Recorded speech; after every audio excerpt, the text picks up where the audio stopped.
Programme किया नहीं, मैं आपका मेज़बान इफ्तिखार अली भट्टी आपकी खिदमत में हाज़िर है। आज हम मौजूद है कैप्टन शुएब अली साहब के पास, डिप्टी कमिश्नर रावलपिंडी है। आपसे पूछेंगे कि इस टाइम मौजूदा गवर्नमेंट जो परवेज़ लई साहब सीएम पंजाब है, उनके वीएन के मुताबिक आपने रावलपिंडी में खुली कचहरी का सिस्टम भी शुरू किया हुआ है। दूसरी तरफ एजुकेशन हेल्थ के ऊपर काफ़ी ज़्यादा अच्छे इकदाम कर रहे हैं। रोज़ाना की बुनियाद पर खुली कचहरी लगाई जा रही हैं। सालीन के मसाइल को भी सुना जाता है। जो खुली कचहरी ओपन डोर खुली कचहरी का सिस्टम है वो जारी है। जी अस्सलाम वालेकुम सर। जी सर, जैसे परवेज़ लाई साहब के हुक्म के मुताबिक आपने एक खुली कचहरी का सिस्टम किया है, इसमें क्या आप किस तरीके से सालीन की दरासी कर रहे हैं और दूसरी तरफ जो आने वाले लोग हैं उनको किस तरीके से अकोमोडेट किया जा रहा है? बिस्मिल्लाहिर्रहमानिर्रहीम। मैं आपका शुक्रिया अदा करना चाहूँगा कि आपने मुझे ये प्लेटफॉर्म दिया अपने व्यू पॉइंट्स और चीज़ें बताने के लिए। जो खुली कचहरी का जो सिस्टम है, ये हमें सीएम साहब की बड़ी क्लियर कट डायरेक्शन आई थी कि आपने मंथ में 2 दिन जो शुरू किए हैं हर महीने के, जिस तरह अभी दिसंबर का महीना जो वर्किंग डेज है वो हम हर तहसील हेडक्वार्टर में, ये नहीं कि डीसी ऑफिस बैठे हुए, यानी जहाँ पे पब्लिक मेन आती है उन एरियाज़ में हम लोग तमाम अपना स्टाफ पैराफर्नेलिया, जिसमें हमारे लैंड रिकॉर्ड वाले, हमारे पटवारी, हमारे तहसीलदार, दावत सारे लेके हम लोग उधर ऑन द स्पॉट होते हैं। आज भी मैं गया था। तो डेली बेसिस पे हम लोगों की कंप्लेंट्स और कोशिश करते हैं कि वहीं पे इनका इशू रिज़ॉल्व हो जाए, जो रिज़ॉल्व होने वाले हैं। मतलब कुछ तो इश्यूज़ ऐसे होते हैं, इतने दरीना होते हैं कि पिंडी की, जिस तरह आप जानते हैं कि रेवेन्यू बहुत कॉम्प्लिकेटेड है। लोगों के इश्यूज़ 50-50 साल पुराने, कोई सिविल कोर्ट किया हुआ है, कोई इस तरह के मामले। लेकिन कुछ मामलात ऐसे हैं कि सक्सेशन सर्टिफिकेट हो गया, कोई फ़र्द बैक का नहीं इशू कर रहा, कोई ऐसा होता है कि कोर्ट का ऑर्डर आया हुआ इम्प्लीमेंट नहीं कर रहा, तो वहीं हम टीमों को बुला के रिकॉर्ड देख के उसको हम उधर के उधर ही रिजॉल्व कर देते हैं। तो इसकी एक चीज़ अच्छी ये है कि पब्लिक को उसी टाइम जो एक होता है कि पटवारी, तहसीलदार, एसी, डीसी के 10-10 दफ्तर और चक्कर लगाना पड़ता है, वो हम उधर ही बैठ के उसका मसला हल करने की करते हैं। और कोशिश यही होती है कि पब्लिक को वो रिलीफ मिल जाए। मतलब सर, अक्सर आपकी ऑफिस में भी देखा जाता है कि आप अपने ऑफिस में भी खुली कचहरी लगाते हैं, तो ये मुख्तलिफ तहसीलों में या मुख्तलिफ सरकारी दफातर या स्कूलों में जाकर खुली कचहरी लगाने का मकसद क्या है? कि आप आवाम की दहलीज पर जाकर इंसाफ मुहैया करना चाहते हैं या फिर आवाम के अंदर जाकर उनकी शिकायत सुनना चाहते हैं? नहीं, बेसिकली तो ये होता है ना कि डीसी ऑफिस वही बंदा आता है जिसका कोई बहुत ही पेचीदा मसला हो गया डिप्टी कमिश्नर तक। वैसे तो लोकल लेवल पे पटवारी या तहसीलदार लेवल पे ही लोगों के मसले हल हो जाते हैं। लेकिन फिर भी विद टाइम हम देख रहे हैं कि लोग, मतलब एक रियलिटी है कि पटवारी दफ्तर में नहीं मिलता, डीसी आपको मिल जाएगा, एसी दफ्तर में मिल जाएगा, पटवारी साहब हमारे गायब रहते हैं। तो काफ़ियों के ख़िलाफ़ एक्शन भी किया है, सब कुछ किया है। लेकिन अब हमने फिर कॉन्सेप्चुअली एक नया कॉन्सेप्ट यही निकाला है कि हम सारे पटवारियों को लाइन अप करके एक जगह पे बिठाते हैं। जो भी हो, बंदा आए, जिसका जो भी इशू हो, उसको हम वहीं बैठ के उसके साथ हम टाइम लगा के, मतलब वहीं से रिकॉर्ड भी हमने बताया हुआ है कि चाहे कंप्यूटराइज रिकॉर्ड भी है तो कंप्यूटर लगा होता है, वहीं पर फ़र्दें निकल आती हैं, सारा निकल आता है, और वहीं बैठ के हम कोशिश करते हैं कि बंदे का मसला हल करें। अच्छा सर, अक्सर पटवारों खानों में शिकायत मसूल होती हैं, आपके ऑफिस में भी लोग आते हैं। पटवार खानों में मुंशी कल्चर जो है वो एक बहुत पुराना कल्चर चल रहा है। पटवारी हज़रात चूँकि मुख्तलिफ, उनसे अगर पूछा जाए वो कहते हैं हमारे मुख्तलिफ केसेस होते हैं, हम टाइम नहीं दे सकते, इसलिए हमें एक असिस्टेंट रखना हमारी मजबूरी है। तो मुंशी से काम गलत होता है, पूरा रेवेन्यू डिपार्टमेंट के ऊपर एक बात आ जाती है, तो उसके ऊपर क्या लाना फंक्शन है? वैसे अगर देखा जाए, किसी ने अगर कोई पर्सनल हेल्प रखी हुई है, ये याद रखें, रिकॉर्ड की रिस्पॉन्सिबिलिटी पटवारी की है। अगर कल कहीं कोई टेम्परिंग होती है, कुछ होती है, तो वो पटवारी रिस्पॉन्सिबल होगा। मतलब इसमें नहीं, अगर किसी ने अपना पर्सनल वो समझता है कि मैं हैंडल नहीं कर सक रहा, उसने कोई बंदे अपनी सपोर्ट पे रखे हैं, वैसे तो अलाउड नहीं है। लेकिन अगर कोई रखे हुए हैं तो उस पर, क्योंकि अब हम भी हालात देख रहे हैं कि वाकई थोड़ा मुश्किल हो जाता है मैनेज करना। गवर्नमेंट में थोड़ी इस पर भी डिस्कशन चली है कि असिस्टेंट पटवारी की कोई पोस्ट बना लें, लोगों को प्रॉपर भर्ती करके, क्योंकि वाकई ही एक इतना बड़ा रिकॉर्ड और इतनी बड़ी चीज़ें लेके चलना या इसको हैंडल करना बड़ा मुश्किल हो जाता है एक पटवारी के लिए। तो ये एक डिस्कशन अभी चल रही है, सॉल्यूशन अभी तक कोई फाइनलाइज नहीं हुआ, ना कोई चीज़ इसमें फ़ाइनल हुई है कि हम कोई असिस्टेंट पटवारी भर्ती करके विद टाइम वो फिर पटवारी हो जाएँ, प्रमोट हो जाएँ, या जिस तरह भी इस तरह का कोई कॉन्सेप्ट आया है। लेकिन अभी तक कुछ फाइनलाइज नहीं है। लेकिन इस तरह के कोई प्राइवेट मुंशीज़ और इस तरह के बंदे भी अलाउ नहीं है। पटवारी को अपना रिकॉर्ड और अपनी चीज़ें खुद हैंडल करनी चाहिए और वही रिस्पॉन्सिबल है। अच्छा सर, एक चीज़ है कि अभी रावलपिंडी के अंदर एक बहुत बड़ा जाल सोसाइटीज़ का, जिसमें गैर कानूनी सोसाइटीज़ की बहुत बड़ी तादाद है और उनके पीछे ज़्यादातर माफियाज मौजूद हैं। अभी जबकि आपने चार्ज संभाला उसके बाद आपने सर्च ऑपरेशन बहुत ज़्यादा करवाए हैं, जो गुंडागर्दी का अंसर था वो बहुत ख़त्म हुआ है, कब्ज़ा ग्रुपों के खिलाफ आपने बहुत ज़्यादा कार्रवाइयाँ कराई हैं। आप क्या समझते हैं ये जो जाली सोसाइटियाँ इनको किस तरीके से दायरा-कार में लाया जा सकता है? अच्छा, एक आपको समझने की ज़रूरत है, जाली इलीगल सोसाइटीज़ का मेन तो परमिशन आरडीए ने देनी है। जो हमारे रिलेटेड है वो रेवेन्यू एस्पेक्ट है इसका, लेकिन वही मेन एस्पेक्ट है। उसमें बहुत ज़्यादा इश्यूज़ हैं, रिकॉर्ड के इश्यूज़ हैं। हमारे जो कुछ मोज़े हैं उनको हमने कंसोलिडेशन में भी रखा हुआ है। उसका इशू ये है कि जनरली रिकॉर्ड से ज़्यादा की फ़र्दें इशू हुई हुई हैं, ठीक है। तो उस पर देखा जाए तो मतलब हमारा अगर देखा जाए रिकॉर्ड हमने फिर इसी लिहाज से लोगों को प्रॉपर डायरेक्शन दी हुई है, जिसकी जो फ़र्द बनती है। अगर किसी को कोई गलत रिकॉर्ड किसी ने इशू भी किया है तो उन पटवारी के ख़िलाफ़ हमने एंटी करप्शन में रेफरेंस बना के भेजे हुए हैं और उन पे उनकी कार्रवाई चल रही है। लेकिन फिर भी आपको पता है काफ़ी ताकतवर लोग हैं, काफ़ी माफिया हैं, वहाँ पे प्रॉपर कब्जे चल रहे हैं, लोगों के पास फ़र्दें कुछ फेक हैं। तो अगर कोई ऐसी चीज़ रिपोर्ट हो रही है उस पर हम एक्शन भी ले रहे हैं। मतलब हमारी कोशिश ये, हम पब्लिक को भी इस प्लेटफॉर्म से मैं कहना चाहूँगा, अगर किसी के साथ किसी सोसाइटी वाले ने ज़्यादती भी की है लोकल के साथ, तो वो भी हमारे ऑफिस में आए, उसको हम इंशाल्लाह रिजॉल्व करने का करेंगे और उसकी मदद भी करेंगे। अच्छा सर, एक चीज़ ये बताएं कि आपकी जो खुली कचहरी का सिस्टम है, ये हमारे नाज़रीन के जरिए आप पब्लिक मैसेज भी दे सकते हैं कि क्या उसके कुछ दिन मुकर्रर हैं या उसका किस तरीके से सोशल मीडिया के ऊपर आपकी कैंपेन होती है या आम शहरी? जिससे मैंने बताया कि हर महीने की पहली और दूसरी तारीख, अगर समझे पहली तारीख संडे है तो सेकंड और थर्ड हो जाएगी। हर आदमी आ सकता है। और हम राजा बाजार या जिस समय कभी कभी गुजर खान निकल जाता हूँ, टेक्सला निकल जाऊँगा। मतलब मेरी कोशिश यही है कि हम लोग उस दिन फील्ड में रहें और लोगों के मसले हल करें। अच्छा सर, हेल्थ के ऊपर अगर हम आएँ, अभी आपको पता है कि मुख्तलिफ कैंपेन्स आती रहती है। डेंगू ने बड़ा बेकाबू हो चुका था, जिसके ऊपर रावलपिंडी इंतज़ामिया ने बर वक्त कार्रवाई करके हॉस्पिटल्स में और मुख्तलिफ जगह पर उनके लिए इलाज मालजे के इंतजाम किए, उनके ऊपर स्प्रे वगैरह वगैरह बड़ा कुछ हुआ। तो डेंगू की टीमों के ऊपर भी दूसरी तरफ अवाम की तरफ से इस दफ़ा बड़ा वो देखने में आया, हमले बहुत ज़्यादा हुए, जिसके ऊपर बहुत आपने कार्रवाइयाँ भी करवाई।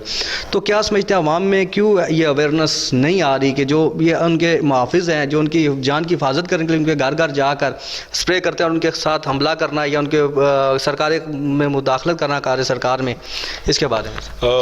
मैं आपको बताऊँ, डेंगू इस बार बड़ा अलार्मिंग था।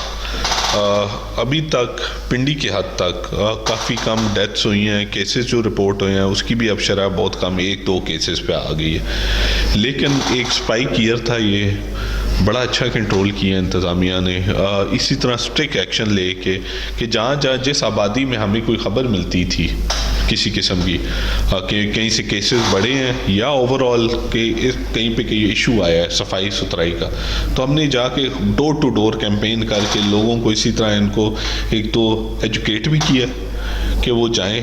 मतलब जिस तरह के फ्रिज में पानी पड़ा होता है, गमलों में पानी है, जिससे डेंगू का मच्छर अच्छा उसे एनवायरनमेंट मिलती है, मतलब नरिश अच्छे तरीके से होता है और अच्छे तरीके से मतलब वो उसकी लार्वा करता है और सेकेंडली उसकी जो रिप्रोडक्शन होती है वो ज़्यादा होती है। तो हमने वो जाके लार्वा पकड़े और लोगों पे FIR कटवाई, स्पेशली कमर्शियल एरियाज़ पे भी। और इसी तरह जहाँ पे कोई इशू आया है तो हमने इस बार लोगों को भी स्ट्रिक्टली हैंडल किया है कि लोगों को पता हो कि ये उनके घर के अंदर अगर कोई चीज़ ऐसी है तो उनको खुद भी इस चीज़ की एजुकेशन अब तक हो जानी चाहिए थी और उनको कोशिश करना चाहिए था कि ये लार्वा हम लोग डिस्ट्रॉय कर लें, या टीमें आ रही हैं तो उनसे सीख के उस पर एक्शन लिया जाए। ठीक है, तो इस बार पिंडी में काफ़ी FIR हुई हैं, बंदे भी अरेस्ट हुए हैं और हमारा उस सख्ती की वजह से आज हम बेहतर पोजीशन पे बैठे हुए हैं।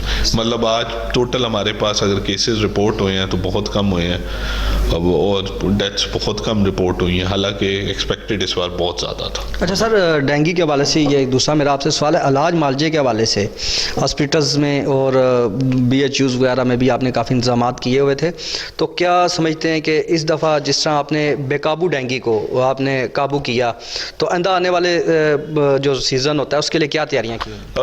आपको बताया जाए, इसकी मेन तैयारी होनी अब जिस तरह नेक्स्ट सीज़न जो टफ सीज़न होता है वो ये वाला होता है जो ईयर एंड के करीब होता है, सितंबर, अक्टूबर, नवंबर।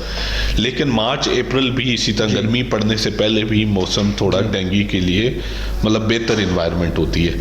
तो नेक्स्ट ईयर भी इंशाल्लाह भी जनवरी से हमारी टीमें आज भी काम कर रही हैं, अभी भी लगी हुई हैं, और हमारी कोशिश यही होगी कि मौसम ये गर्म जब ये स्प्रिंग का मौसम आने से पहले हम इंशाल्लाह अच्छी तरीके से एक दफ़ा पूरे शहर की स्वीपिंग कर चुके हों। कहीं लार्वा अगर हाइडिंग में है या कोई मच्छर इसी तरह किसी ने अंडे दिए हुए या कुछ भी किया हुआ है तो उसको हम कोशिश करेंगे हमारी टीमें डिस्ट्रॉय करें। पब्लिक को भी यही है कि वह अपने तौर पे कोई भी इस तरह के पानी कहीं खड़ा हुआ है, चाहे गमलों में, वाटर कूलर्स में, फ्रिज के साथ, छत पे, या कोई जिस तरह छत पे कोई मटका पड़ा होता है ग्रेवयार्ड में हुई है, उससे पानी खाली करें, किसी किस्म का पानी ना हो किसी जगह में, साफ पानी, स्पेशली बारिश का या कुछ, ठीक है। और कोशिश यही होनी चाहिए कि जैसा हम बड़े बड़े पाउंड्स भी हैं ना जहाँ पे कोई इस तरह की रिपोर्ट भी हो, हमें रिपोर्ट करें कि हम वहाँ पे ये दवाई डाल जाएं कि जिससे ये मच्छर ख़त्म हो जाए, ठीक है।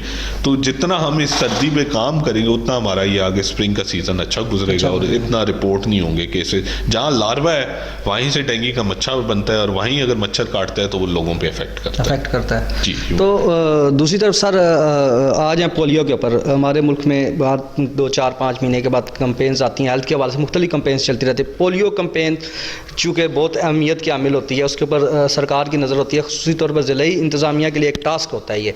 तो पोलियो के ऊपर मुख्तलिफ BHUs बने हुए हैं, वहाँ पर भी आपकी टीमें काम कर रही हैं, तो आपने क्या उसका रखा हुआ है, मॉनिटरिंग का इंतज़ाम कैसे रखा हुआ है कि हर घर में पोलियो के कतरे पिलाए जा रहे हैं कि नहीं? अच्छा, अभी भी पोलियो कैंपेन चल रही है, 7 डेज़ की पोलियो कैंपेन चल रही है। रावलपिंडी, फैसलाबाद और लाहौर हाई रिस्क डिस्ट्रिक्ट्स हैं, ठीक है। हमारा टारगेट तकरीबन कोई 11 लाख बच्चे हैं जो कवर करने हैं हमने, और ये 4 दिनों में कल तक हम कोई 8 लाख बच्चों तक हम कवर कर चुके हैं, ठीक है। डेली शाम को मैं खुद मीटिंग करता हूँ, हमारे ACs फील्ड में होते हैं, मैं खुद भी फील्ड का विजिट करता हूँ, जिसमें हम इनकी प्रोग्रेस डेली की देखते हैं और हम इसमें एवेलुएट करते हैं कि हमारे काम कैसे चले। इसके साथ साथ WHO हो गया, यूनिसेफ का स्टाफ हो गया, वो भी हमारे साथ हमें सपोर्ट करता है, इसमें हम मॉनिटरिंग करते हैं और हमें बताता है कोई भी शॉर्ट कमिंग्स हो। तो अभी तक अल्लाह का शुक्र है पिंडी से कोई पोलियो का केस उस तरह निकला नहीं है। सेकेंडली ओवरऑल पंजाब में भी कोई हाई इतना इस बार कोई केस रिपोर्ट नहीं हुआ, कोई ज़्यादा केसेस रिपोर्ट नहीं हुए। जो अच्छी चीज़ है पिंडी के लिए, हमारे एनवायरमेंटल सैंपल भी नेगेटिव आए हैं जो पहले पॉजिटिव आते थे पिछले 2-3 महीने के। तो अभी डायरेक्शन तो ठीक है जी। अब अल्लाह करे हम इससे इस मुसीबत से जल्दी जान छूट गया हमारी। अगर हमारी 2-3-4 कैंपेनें अच्छी गुजरी तो मुझे आई एम होपफुल के पाकिस्तान पोलियो से छुटकारा मिल सकता है, अगर टारगेटेड हो और अच्छी कैंपेन हो, क्वालिटी कैंपेन हो तो तब। तो टीमें तो हमारी लगी हुई हैं और मल्टीपल टीम्स लगी हुई हैं। कल की कवरेज भी अच्छी भली थी हम सब की। मुझे उसका फिगर अभी याद नहीं है लेकिन हमने 84% कवर कर लिया डिस्ट्रिक्ट 4 दिनों में जी। नाज़रीन, प्रोग्राम एक शॉर्ट कमर्शियल ब्रेक का वक्त है। ब्रेक के बाद DC साहब से पूछेंगे कि रावलपिंडी के जो हॉस्पिटल्स हैं उसमें हेल्थ के हवाले से क्या किया जा रहा है, जो सेहत कार्ड के हवाले से काउंटर्स हैं वो किस तरह काम कर रहे हैं और उनके ऊपर किस तरह चेक एंड बैलेंस रखा जा रहा है।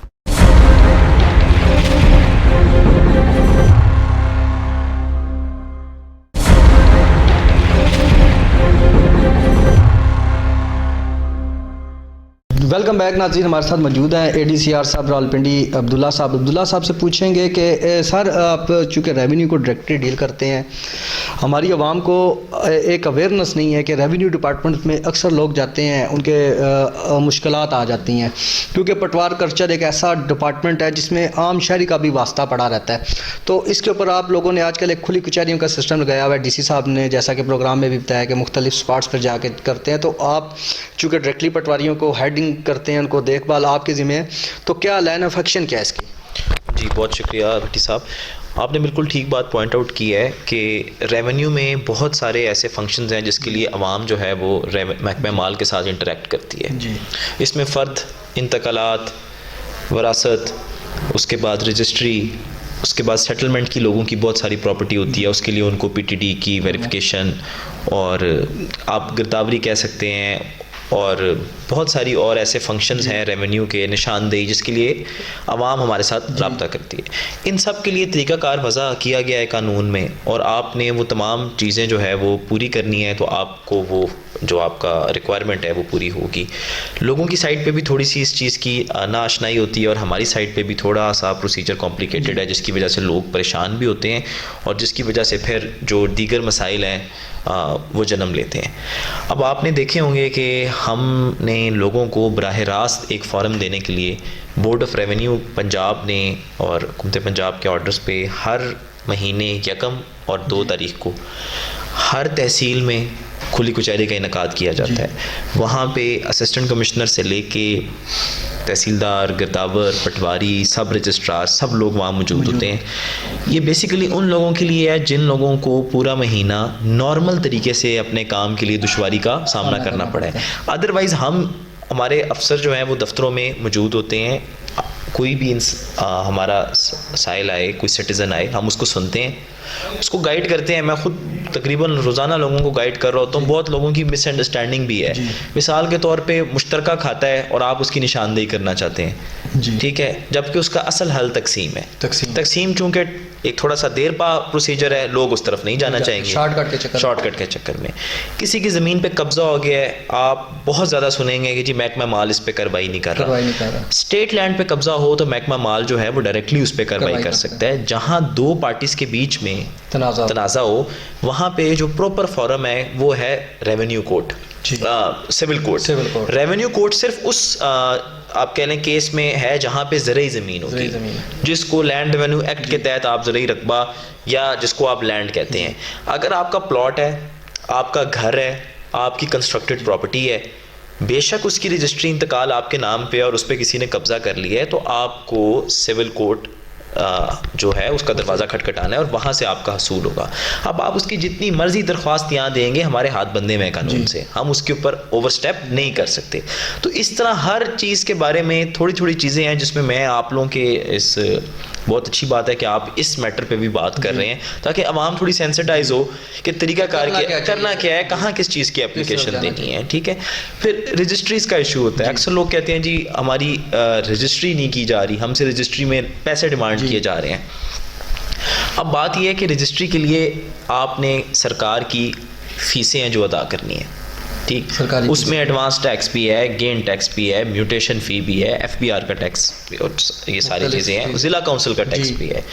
अब प्रॉब्लम वहाँ आती है, मोस्टली हमारा काम स्मूथ चल रहा होता है, ठीक, लोग अपनी कानूनी जो तकाज़े हैं वो पूरे करते हैं, और हमारा जो महकमा है वो पाबंद है कि वो उनको साइन करके दे।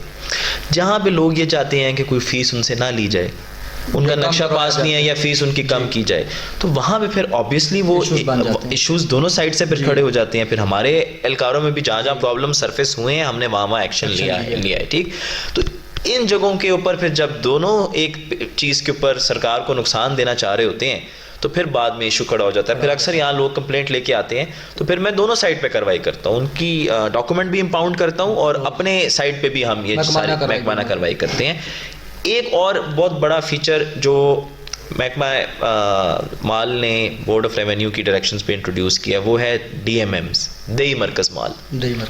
ज़्यादातर रिपोर्ट आपको आती होंगी, शिकायत आती होंगी अराजी सेंटर कि जी आप हमें पटवार निज़ाम से शिकायत थी, जैसे ही हम कंप्यूटराइजेशन पे गए हैं हम तो मजीद मुश्किल में चले गए, ठीक है। अक्सर वहाँ पे रिकॉर्ड मेंटेन नहीं है, वो पटवारियों देखिए कंप्यूटराइजेशन जब की गई, आपको पता है बहुत सारे खेवट्स ब्लॉक्स थे। अब उस ब्लॉक खेवट में अगर आप फ़र्द लेने जाएंगे, बेशक आप मालिक हैं, बेशक आप काबिज़ हैं, अगर जब तक वो खेवट ब्लॉक है, बावजह किसी केस, बावजह रकबा ना पूरा होने की वजह से, बावजह कि कोई अमल दरामद ना आ सका है और वो उसकी कंप्यूटराइजेशन उस जमाबंदी की नहीं हो पाई, आपको अराजी सेंटर जवाब दे देते हैं भाई आपको पहले मैनुअल रिपोर्ट्स बनवानी पड़ेंगी, उनका अमल दरामद होगा और फिर कंप्यूटराइजेशन होके आपको आपका मसला हल होगा। वहाँ पे फिर इस चीज़ों की वजह से जन्म लेता है टाउट माफिया, ठीक। हमने कई टाउट पकड़े भी हैं, FIR भी दी हैं, ठीक है। और अगर मेरे पास कोई कंप्लेंट आए, ठीक है, मैं मोस्टली ऑफिस में तमाम लोगों को बगैर किसी बैरियर के मिलता हूँ, किसी को अंदर आने में मुझसे बात करके कोई मुश्किल नहीं है, और मैं हर इंसान को ऐसे ट्रीट करता हूँ इस साइल को कि जैसे वो मेरे लिए सबसे ज़्यादा मोहतरम है, उसके लिए मुझे किसी को चाहे रिटर्न डायरेक्शन देनी है, चाहे कॉल करके पाबंद करना है कि आप इसको आएँ और कानूनी तौर पे अटेंड करें, मैं ये करता हूँ, ठीक है, मौके पे एक्शन, मौके पे मैं उसको करता हूँ। और अगर उसका नहीं होने वाला काम तो फिर मैं मेक श्योर करता हूँ कि जो भी मुतलका अफसर है वो रिटर्न उसको लिख के दे। उसके बाद देखें, जब एक कोई भी ऑफिसर एक रिटर्न रिपोर्ट लिख के उसके नीचे साइन कर रहा है, उस सिटीज़न के पास इख्तियार है, हमारे शहरी के पास, कि वो अब किसी भी कोर्ट में जा सकता है। तो रोज़ाना हम पे रिट पटिशन्स होती हैं, हम कोर्ट में पेश होते हैं और मोअज़्ज़ज़ अदालतों को जवाब पेश करते हैं कि इसमें ये फैक्ट्स ये नहीं यूँ हैं जी। तो फिर कोर्ट्स हमें मोस्टली डायरेक्शन देती है कि जी आप इसको मेरिट पे सुन के इसका फैसला करें। तो जब हम फैसला करते हैं तो मैं उस पर साइन कर रहा हूँ, तो मैं जिम्मेदारी ले रहा हूँ ना उस चीज़ की। तो वो लोग उस पर भी बहुत ज़्यादा एतराज़ करते हैं, रिपोर्ट ठीक नहीं बनी, अपनी मर्जी का काम। अब देखिए, अब देखिए, मैं में अक्सर पाया जाता है ये बहुत ज़्यादा, अपना मकसद अगर नहीं हल हो रहा तो एलिगेशन उठना शुरू हो जाता है। आपने बिल्कुल वो बात पिक कर लिया जो मैं करना चाह रहा हूँ। मैं आज सुबह भी मेरी वकला से बहस हो रही है, मैंने कहा आप मुझसे वो वर्जन लिखवाना चाहते हैं जो वर्जन आप पेश करना चाहते हैं, ठीक, मुझे आपकी दूसरी पार्टी की अदम मौजूदगी में भी उसके इंटरेस्ट का भी ख्याल रखना है और मुझे दोनों को सुन के एक बैलेंस्ड फैसला देना है। आपको पता है रेवेन्यू अदालतें भी हमारी होती हैं, मैं कोशिश ये करता हूँ कि मैंने आके तकरीबन जितनी पेंडेंसी थी वो क्लियर की हैं। लोगों के छोटे छोटे मसले हैं, दुरुस्तगी, ठीक है, जो सालों लटके रहते हैं, अल्हम्दुलिल्लाह बहुत सारी पेंडेंसी क्लियर हुई है, आप वेरीफाई कर सकते हैं। लेकिन उसमें वही है कि जिनका मसला हल हो जाता है वो दवाएं भी देते हैं और जिनका नहीं हल होता रास्ते पे चल पड़ते हैं। अब किसी ने जायदुल हिस्सा खरीद कर लिया मिसाल के तौर पे, क्या उसकी ज़मीन महकमा माल कभी पूरी करके दे सकते हैं? मैं ये भी मानता हूँ कि ज़रूर उस वक़्त किसी एहलकार की मिली भगत की वजह से ऐसी फर्द जारी की गई होगी जिसकी ज़मीन एग्जिस्ट नहीं करती। और अब कुछ केसेस में जो हमारे शहरी होते हैं वो इस बात को जानते होते हैं कि वो क्या खरीद रहे हैं, और कुछ बात शहरी ऐसे हैं जो इस बात को नहीं जानते होते, वो एक ज़ायदुल हिस्सा ज़मीन ख़रीद लेते हैं और फिर अरसे के बाद जब वो दोबारा किसी को बेचना चाहते हैं तो ना उनको उसकी फ़र्द बै मिल सकती है, ना उसका इंतकाल हो सकता है। अच्छा, उसके लिए सर आपका मैं बात कर रहा हूँ, आपका एक साइन बड़ा अक्सर लोगों की समझ में नहीं आता मुख्तलिफ सरकारी डिपार्टमेंट्स के बाद, लेकिन मुश्तरी होशियारबाज ये चीज़ लोगों की समझ में नहीं आती। तो मुश्तरी होशियारबाज का मकसद ये है कि वो ख़ुद समझदारी से काम ले और इस चीज़ की वेरिफिकेशन करे। सरकार का काम तो नहीं है कि वो हर चीज़ को प्रोवाइड करे। आप कोई चीज़ ले रहे हैं तो उसके चेक एंड बैलेंस भी खुद रखें। हमारे यहाँ पे एक आंसर ये पाया जाता है कि गलती खुद होगी, डालेंगे सरकार पे। और अक्सर अभी जो टाउट माफिया का आपने जिक्र किया है, तो आजकल दरख्वास्तबाजी का आंसर बहुत ज़्यादा है। पोर्टल्स बने हुए हैं मुख्तलिफ अफसरान के ख़िलाफ़ एप्लीकेशन, एहलकारों के ख़िलाफ़ एप्लीकेशन, तो इसके ऊपर आप लोग मुश्तरी को क्या आप मैसेज देना चाहते हैं? इफ्तिखार साहब, आपने बिल्कुल महकमा माल की आप समझें कि एक कूजे में आपने बंद कर दी है। आपने गाड़ी खरीदनी हो या आपने इलेक्ट्रॉनिक्स खरीदनी हो, आप अपनी जगह किसी टाउट को पैसे देके भेजेंगे कि खरीदो मेरी जगह? आप खुद जाएंगे, बात है, अपनी जिम्मेदारी भी है, उसको ड्राइव करके देखेंगे, उसको स्टार्ट करके देखेंगे, उसको किसी समझदार मैकेनिक को दिखाएंगे, करते हैं ना आप। हर बंदा, जमीन कितना कीमती एहसास है, क्या जमीन के ऊपर लड़ाई झगड़े कितनी दुश्मनियां होती है, जमीन खरीदते हुए क्या थोड़ी सी एहतियात और तकलीफ क्यों नहीं उठाई जाती? यही बात, क्या आप डीलर्स के उसके ऊपर चलते हैं, जब तबाह हो जाते हैं, डीलर भाग जाता है, तो फिर वो सारा मैटर आप लोगों पे। और मैं देखें, इस बात से तो इनकारी नहीं हूँ कि हमारी साइड पे भी एक इंसानी फितरत है। हमारी साइड पे जब कोई डीलर किसी की ज़मीन खरीदने के लिए आता है और पटवार खाने से किसी मेल मिलाप की कोशिश करता है, तो हमारी साइड पे ज़रूर लोग इस चीज़ का आप कह लें शिकार बन जाते होंगे और उस जुर्म में शामिल हो जाते होंगे। बट आधी गलती शहरी की भी है, उसको तसल्ली करनी चाहिए वो क्या चीज़ खरीद रहे हैं, किस से खरीद रहे हैं, मौका देखना चाहिए। क्या आप बताएं, पटवार में ये कल्चर नहीं है कि लोग सिर्फ कागजात खरीदते हैं? शमलात के कागजात बहुत ज़्यादा बिक रहे हैं, ठीक है। और क्या आपको ये नहीं पता कि इंतकाल जब दर्ज हो के अटेस्ट होता है जलसा आम में, तो आप क्या इकरार करते हो? आप ये इकरार करते हो कि तमाम लेन देन जो है वो क्लियर हो गया है और मुझे कब्जा दे दिया गया है। जो रजिस्ट्रार हज़रात होते हैं वो पूछते हैं कि आपको कब्जा मिल गया है, आपको पेमेंट मिल गई है। मकसद भी ये होता है कि नहीं कर कि कोई लेन देन बाकी नहीं रह गया और मुझे ज़मीन का कब्जा हैंड ओवर हो गया है, ठीक है। फिर क्यों हमारे इश्यूज बाद में स्टेम आउट होते हैं?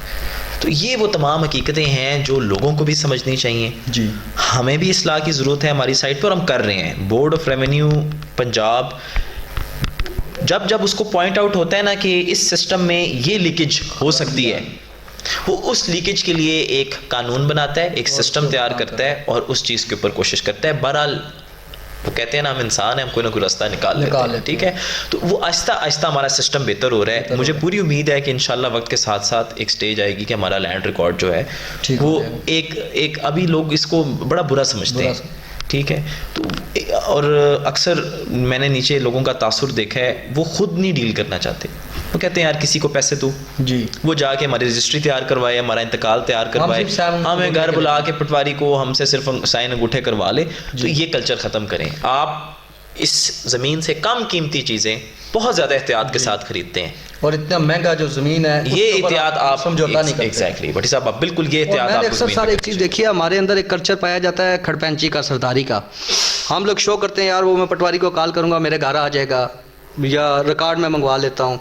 तो जो पैसे देने वाला बंदा वो कहता है यार चौधरी साहब के साथ बैठ के हमने बड़ा अच्छी चीज़ खरीदी, बाद में पता लगता है चौधरी साहब इसको चूना लगा गए हैं। तो इसके ऊपर भी क्या आंसर पाया जाता है? जो पटवार कल्चर हमारा मुंशी कल्चर जो है वो बहुत ज़्यादा इस सिस्टम को डैमेज कर रहा है। इसको भी कोई लीगल करने का कोई तरीकाकार अभी तक बना? जैसे डीसी साहब कह रहे थे कि असिस्टेंट पटवारी की एक पोस्ट हम ला रहे हैं, तो उसके ऊपर काम कहाँ तक पहुँचा? ये आप एक कहते हैं ना डबल एज स्वॉर्ड जी, ये एक ऐसी चीज़ है जो हम बर्दाश्त कर रहे हैं जी, ना चाहते हुए भी जी। जहाँ पे बहुत ज़्यादा शिकायतें सर से गुजर जाएं वहाँ पे हम इस पे एक्शन भी ले लेते हैं, FIR भी दे देते हैं। मैं अब आपको मिसाल देता हूँ। लोगों की पहली हमसे डिमांड ये होती है कि पटवारी पटवार खाने में मौजूद नहीं होती, ठीक है। अब पटवारी हर रोज़ बहुत से मुकदमात में, सिविल केस में उसने कहीं रिकॉर्ड पेश करना है, कोई उसने कहीं पेश करना है, उसने कुली कुचारी में भी जाना है, उसने मौके भी विजिट करने हैं, उसने गिरदावरी भी करनी है, उसने निशानदेही भी करनी है, उसने किसी किस्म की पेमाइश है सरकारी एक्विजिशन के लिए उसने वो भी करनी है। अब पटवार खाने को हम कभी दफ्तर क्यों नहीं समझते? क्या वहाँ पे भी कोई असिस्टेंट्स नहीं होने चाहिए? मैं दफ्तर में मौजूद नहीं हूँ, मेरे दफ्तर में कोई ना कोई आपको ज़रूर अटेंड करेगा, आपका मसला नोट कर लेगा और अगर वो हल होने वाला हुआ तो ज़रूर मेरी इजाज़त से उसको मार्क भी कर देगा, ठीक है।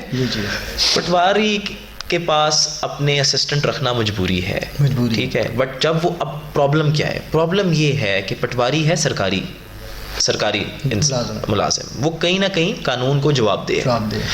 जो उसका मुंशी है वो एक प्राइवेट आदमी है, ठीक, जो उसका रिकॉर्ड भी हैंडल करता है, रिपोर्ट भी तैयार करता है, ठीक है, दफ्तर भी संभालता है, लेकिन उसकी जवाबदेही कहीं नहीं है। तो ये आंसर पैदा करता है उसके कि वो चाहे जिस मर्जी से किसी मर्जी किस्म के पैसे डिमांड कर ले, किसी मर्जी किस्म की 2 नंबरी कर ले, ठीक है। और क्यों? उसके ऊपर कोई कानून लागू नहीं होता। तो ये मसला हल करने की ज़रूरत है। हमें पटवारियों के असिस्टेंट चाहिए होंगे ताकि हम उनको भी जवाब दे कर सकें।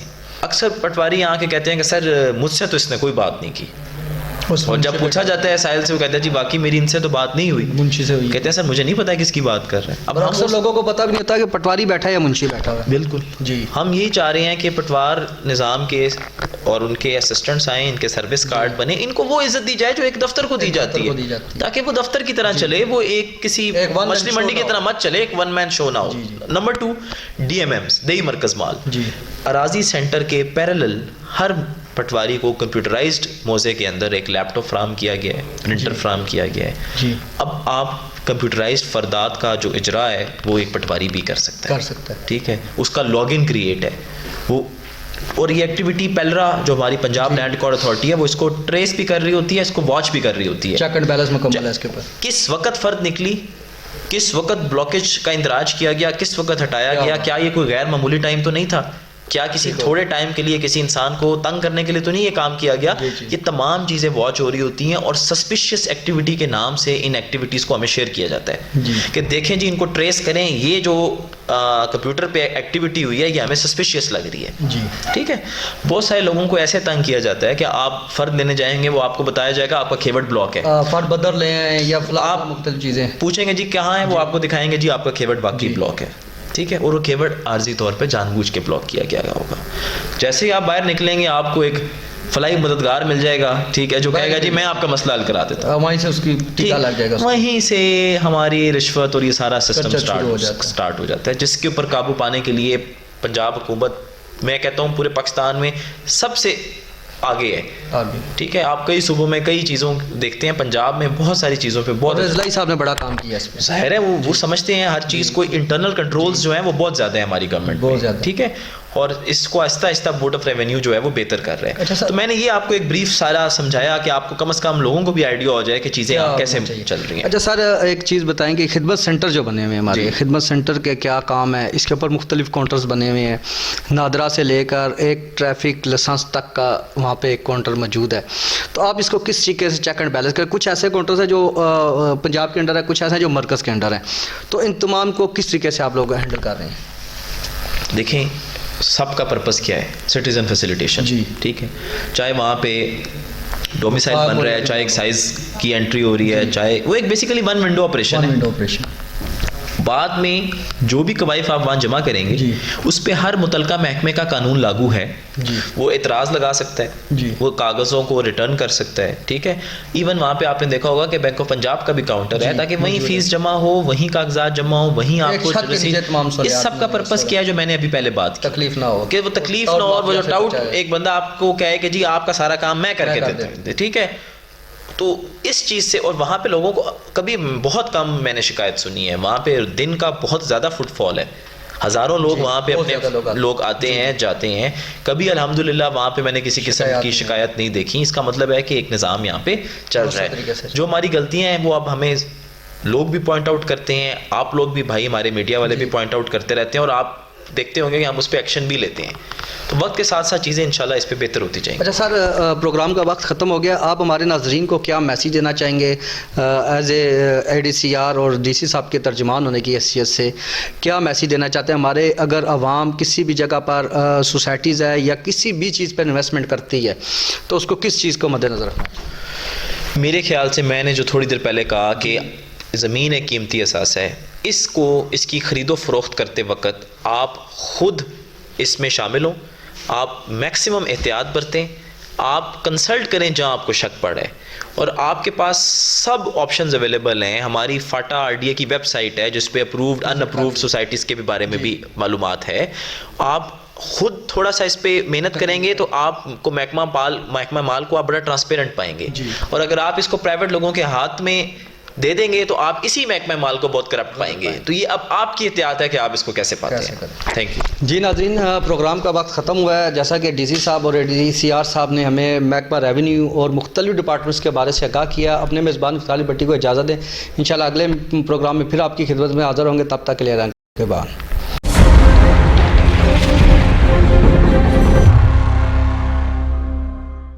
वेलकम बैक नाज़रीन। जैसा कि डिप्टी कमिश्नर रावलपिंडी साहब से बात हो रही थी हेल्थ के हवाले से पूछा जाएगा कि जो हेल्थ कार्ड का सारा एक सिस्टम बना है, मुख्तलिफ हॉस्पिटल्स पे आपने काउंटर्स बनवाए हुए हैं जहाँ पे आम शहरी भी जाकर अपनी एंट्री करवा सकता है, तो उसका क्या लायामल क्या है? अगर शिकायत कोई मसूल होती है, वहाँ पे काउंटर पे मौजूद लोग उससे तावन नहीं करते, तो उसके ऊपर क्या लाइन ऑफ एक्शन है? अच्छा, ये हेल्थ कार्ड का ये इमरान खान साहब ने इस ईयर के स्टार्ट में, जी मेरे ख्याल से मार्च में पिंडी में भी इसका इफ्तिताह किया था, बल्कि नहीं फरवरी में किया था। उस पे हर बंदे के अकाउंट पे 10 लाख रुपए जिस तरह है, और ख़र्चे की बात और बाकी चीज़ें वो स्टार्ट हुई थी। लेकिन गवर्नमेंट शिफ्ट होने से, जब गवर्नमेंट ऑफ पंजाब शिफ्ट हुई और फेडरल गवर्नमेंट ख़त्म हुई है, तो इसमें एक पेस स्लो हो गया था, जिस पे खान साहब जब दोबारा से प्राइम मिनिस्टर बने तो उन्होंने स्पेशली नोटिस लिया, और स्पेशली जो इस स्लैकनेस पे या इस गलती में इन्वॉल्व थे उनके खिलाफ एक्शन भी हुआ है।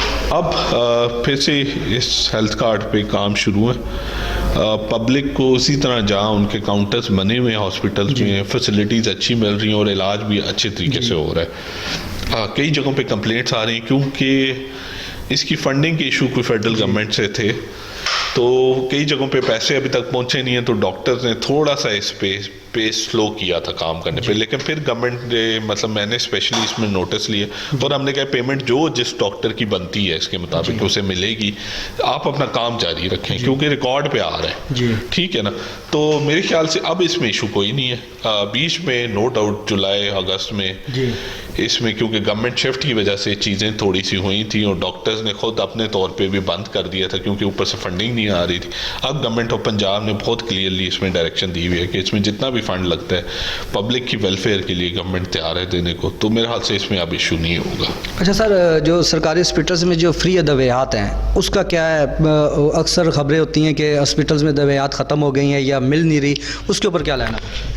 वैसे तो मैंने खुद विज़िट की है हमारी शुरू में जब ये न्यू ईयर स्टार्ट होता है तो कहीं ना कहीं छोटे मोटे इश्यूज आते हैं क्योंकि नया परचेज का सीज़न स्टार्ट होता है, लेकिन मुझे अभी तक पिंडी में कहीं ये चीज़ नज़र नहीं आई। मैंने खुद घूमा हूँ, मैं BHU तक भी गया हूँ विज़िट करने, कोंतरीला हो गया, जो साइड पे हमारे चक्री के BHUs हैं जी, उधर मैंने विज़िट किया है जो बाउंड्री वाले हैं, उस पर भी मैंने देखा है तो किसी किस्म की वहाँ पे अच्छी भली अद्वियात पड़ी हुई हैं ज़रूरी, बच्चों की टेम्परेचर से ले के पेट खाजे से ले के, और इसी तरह जो इम्पोर्टेंट इंजेक्शंस हैं बड़ों के लिए, वो शुगर के पेशेंट्स के लिए, सब BHU में दवाइयाँ अच्छी भली क्वांटिटी में मौजूद है। तो मैं खुद चेक करके हूँ, कम से कम 3 से 4 BHUs तो ऐसे हैं, ठीक है, जिनमें मौजूद हैं, जिनमें ये 3 से 4 जो मैंने चेक किए और वो मैंने किए हैं रूरल सेटअप के, तो उनमें मौजूद थी और किसी किस्म का इशू नहीं था। तो मैं तो बड़ा होपफुल हूँ, अभी तक मुझे किसी किस्म की ऐसी रिपोर्ट नहीं हुई, और LP भी हमारी ठीक है, लोकल परचेज भी, जहाँ जिसको कोई दवाई ना अवेलेबल हो तो हम LP में फ़ंड करके उसको देते हैं। तो अच्छा सर, एक बहुत बड़ा इशू महंगाई का है जिसके ऊपर प्राइस कंट्रोल कमेटियां भी आपने तश्कील दी हैं, डेली बेसिस पे वो काम करती हैं, कार्रवाइयाँ करती हैं, तो इसको किस तरीके से मॉनिटरिंग हो रही है? जो महंगाई का एक सोशल मीडिया मुख्तलिफ जगह पे अफवाहें भी फैलती रहती हैं, इसके बारे में सर? वैसे तो आपको पता है फाइनेंशियल सिचुएशन कंट्री की क्या है, हर चीज़ बहुत महंगी हुई हुई है, लेकिन अच्छी चीज़ ये है कि फ्रूट वेजिटेबल जो हमारे एसेंशियल कमोडिटीज़ हैं उनके रेट हमने फ़िक्स किए हुए हैं, जिसमें दालों के रेट हो गए, इसी तरह जो बाकी आइटम्स हो गई। अब उसकी हम लोग रेट फिक्सेशन पे तो हमारे फोकस था, बड़ा गवर्नमेंट ने इसमें सख्ती की।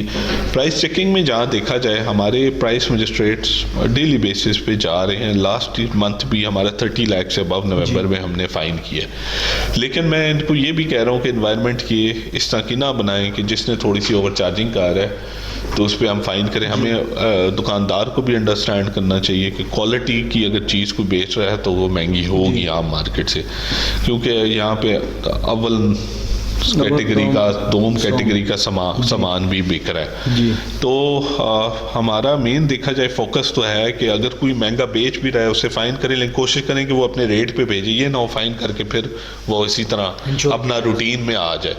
तो हमने इसीलिए इलाके में पक्के मजिस्ट्रेट उस इलाके में लगाए हुए हैं कि जो उसको मॉनिटरिंग कर रहे हैं, क्योंकि मैं खुद अभी मुझे 2 महीने हुए हैं यहाँ आए हुए, तो जब से आए हैं पहले ये पॉलिटिकल जलसे वाली चीज़ स्टार्ट हो गई, अभी ये क्रिकेट मैच वाली है, प्राइस मजिस्ट्रेट्स को उस तरह मैंने फील्ड में जाके खुद चेक नहीं किया, वो काम तो कर रहे हैं, फ़ाइन भी अच्छा भला कर रहे हैं।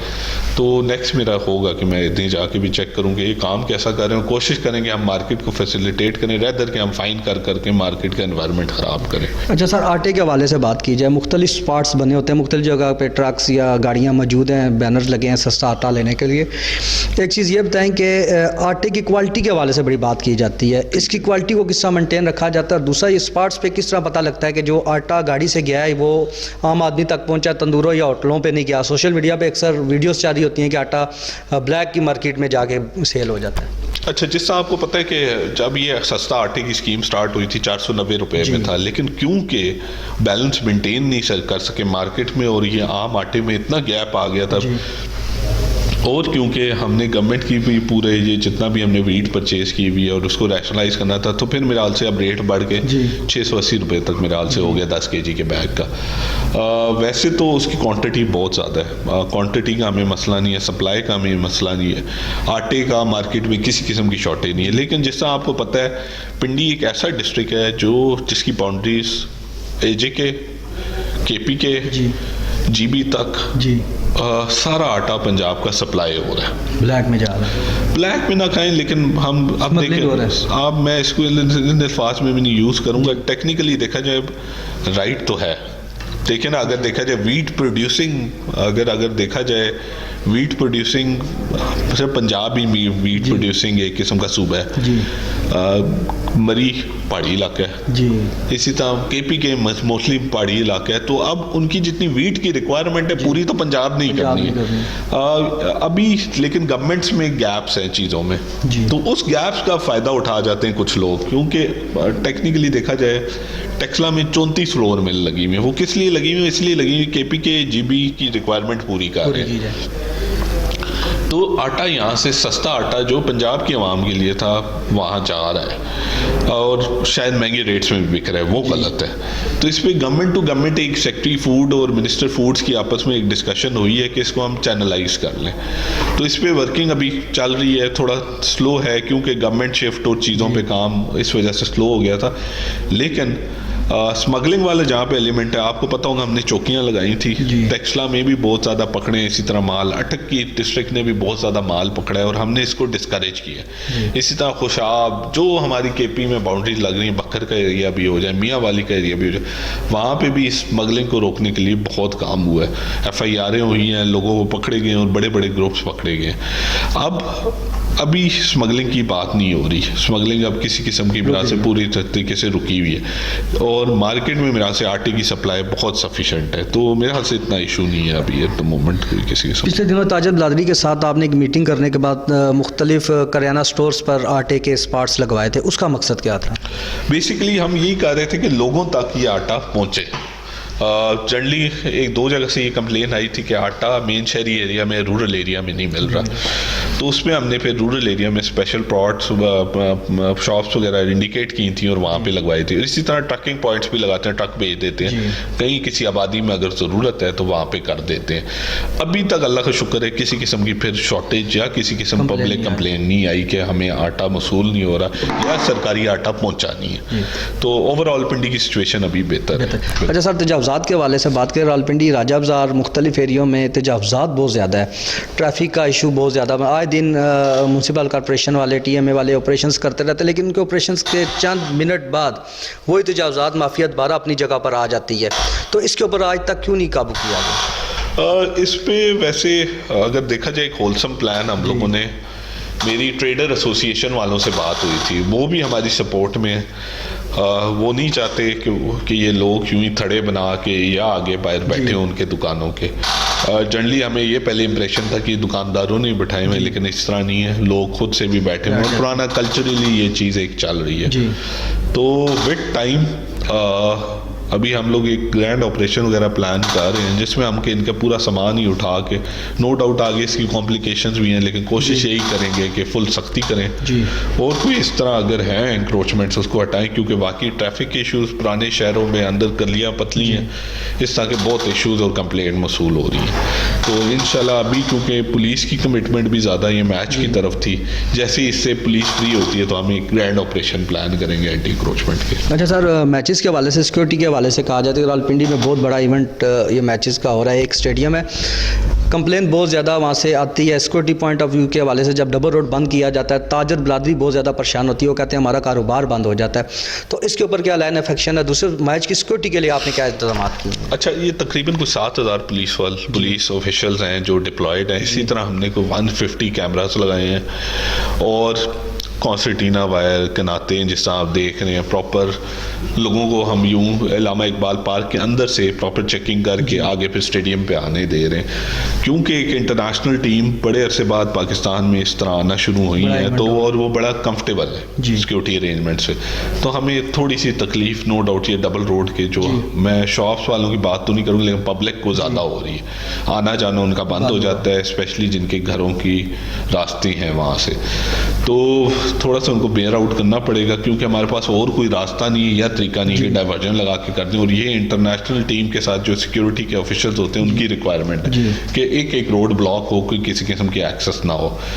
तो एक तो ये इशू था। दूसरा ये है कि हमारी सिक्योरिटी का वैसे ऑफिशियल्स का सीपीयू एसएसपी ऑपरेशन सबका मैं शुक्रिया अदा करूँगा। बड़ा ग्रैंड और बड़ा अच्छे तरीके से अभी तक माशाल्लाह सिक्योरिटी ऑर्गेनाइज हुई हुई है और किसी किस्म का हमें इशू नहीं आया, ना किसी किस्म की कोई चीज़ आई है।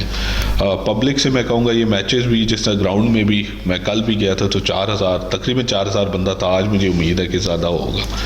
तो पब्लिक का रिस्पॉन्स भी बड़ा अच्छा आ रहा है। तो मैं तो ये कहूँगा मैचेस एंजॉय करें। ये इशू है, ये नेक्स्ट टाइम हम इसका कोई परमानेंट सोल्यूशन निकालेंगे डबल रोड के, स्पेशली जो घर शहर है लोगों के उसका। अच्छा सर, जो पुलिस एहलकार सिक्योरिटी एहलकार वहाँ मौजूद है उनके लिए खाने पीने के क्या इंतजाम किए गए हैं, उनके क्वालिटीज़ क्या हैं? अक्सर ये पीछे मार्च के दिनों में भी कुछ कंप्लेंट्स आ रही थी कि पुलिस को खाने पीने की चीज़ें सही मुहैया नहीं की जा रही, तो जो लोग वहाँ पे ड्यूटी पे 12-12 घंटे या 8-8 घंटे खड़े हैं उनको क्या सहूलतें दी? क्योंकि हमारे माफिज हैं वो हमारी हिफाजत के लिए खड़े हैं, तो उनके लिए क्या किया? नहीं, ये एक इशू आया था, ये स्पेशली जब ये जलसे वाले को वीडियो शेड्यूल्स आई थी, वो पंजाब कांस्टेबल वाले थे जी।